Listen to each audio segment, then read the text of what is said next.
Interesado ka bang malaman ang daan patungo sa langit? Ito ba ay sa pamamagitan ng pagiging mabuti o paggawa ng mabuti? Maraming tao ang nag-iisip na ganoon, G. Pero iyon ba ang sinasabi ng Diyos sa Biblia? Linawin natin, mabubuting gawa ay mabuti. At ang pagsisikap na sundin ang 10 utos ay mabuti. Hindi namin minamaliit ang paggawa ng mabuti.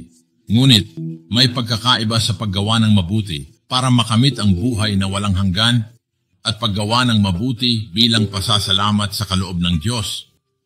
Karamihan ay naniniwala, madalas dahil sa mga pinuno ng relihiyon, na ang daan sa langit ay sa paggawa ng mabuti, pagiging relihiyoso o pagsunod sa ginintuang tuntunin. Sigurado akong narinig mo na yon. Maaaring naniniwala ka rito. Ngunit alam mo ba na walang sinasabi ang Biblia tungkol sa ganoong bagay? Sa katunayan, sinasabi nito ang kabaligtaran. Pakinggan ito. Sapagkat sa biyaya kayo ay naligtas sa pamamagitan ng pananampalataya at ito'y hindi mula sa inyong sarili. Ito'y kaloob ng Diyos, hindi sa pamamagitan ng mga gawa upang ang sinuman ay hindi magmapuri. Efeso 2:9. Muli, mababasa natin sa Biblia. Hindi sa pamamagitan ng mga gawa ng katuwiran na aming ginawa, kundi ayon sa kanyang awa, iniligtas niya tayo. Tito 3:5.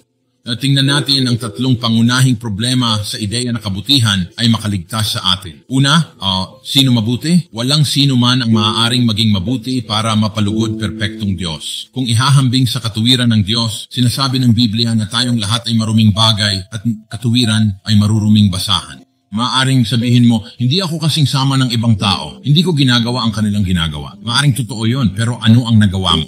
Sapagkat tayo sa Biblia ang sinumang tumupad sa buong kautusan at nagkasala sa isang punto o nagkasala sa lahat, Santiago 2:10.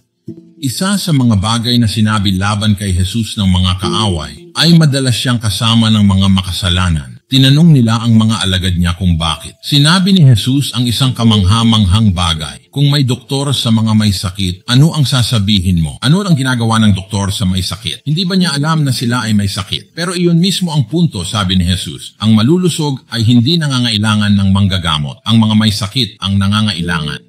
Pagkatapos ay ipinaliwanag niya kung ano ang ibig niyang sabihin. Hindi ako naparito upang tawagin ang mga matuwid, kundi ang mga makasalanan sa pagsisisi. Mababasa mo iyon sa Biblia sa Marcos 2:16-17. Kaya't nakikita mo, hindi magandang ideya na magpanggap na ikaw ay mabuti. Mawawalan ka ng karapatan sa tulong ni Jesus, at siya ang mismong kailangan natin. Napakahalaga na isuko ang ating mga argumento sa pagtatangkang ipagtanggol ang ating sarili at sumang-ayon sa pagtatasa ng Diyos sa ating problema. Tayo ay mga makasalanang nagkasala. Eksaktong mga tao na pinatay ni Jesus upang iligtas. Ang pangalawang issue ay ito. May utang ba sa iyo ang Diyos? Ang pagsisikap na makamit ang langit ay naglalagay din sa atin sa isang napakakakaibang sitwasyon dahil tila inilalagay nito ang Diyos sa ating utang. Iyan mismo ang nakasulat sa aklat ng mga Romano. Ngayon sa kanya na gumagawa, ang gantimpala ay hindi itinuturing na biyaya kundi ng utang. Roma 4:4. Sasabihin mo ba sa Diyos kapag humarap ka sa kanya na may utang siya sa iyo na lugar sa langit? Tiyak na hindi mo ibig sabihin na pagkatapos ng lahat ng ibinigay niya sa iyo, bawat hiningang iyong nilalanghap, bawat subo ng pagkain na iyong kinain, bawat sandali ng iyong buhay, na dahil kinuha mo ang kaunti sa ibinigay niya sa iyo sa simula at ibinalik mo ito sa kanya, ngayon ay may utang siya sa iyo? Hindi. Sinasabi ng Biblia na ang kaligtasan ay isang regalo, hindi kinita, hindi karapat-dapat. Sapagkat ang kabayaran ng kasalanan ay kamatayan, ngunit ang kaloob ng Diyos, malayang ipinigay, ay buhay na walang hanggan sa pamamagitan ni Hesukristo ang ating Panginoon. Romans 8:23. Ang ikatlong tanong na kailangan nating itanong ay ito, bakit namatay si Jesus?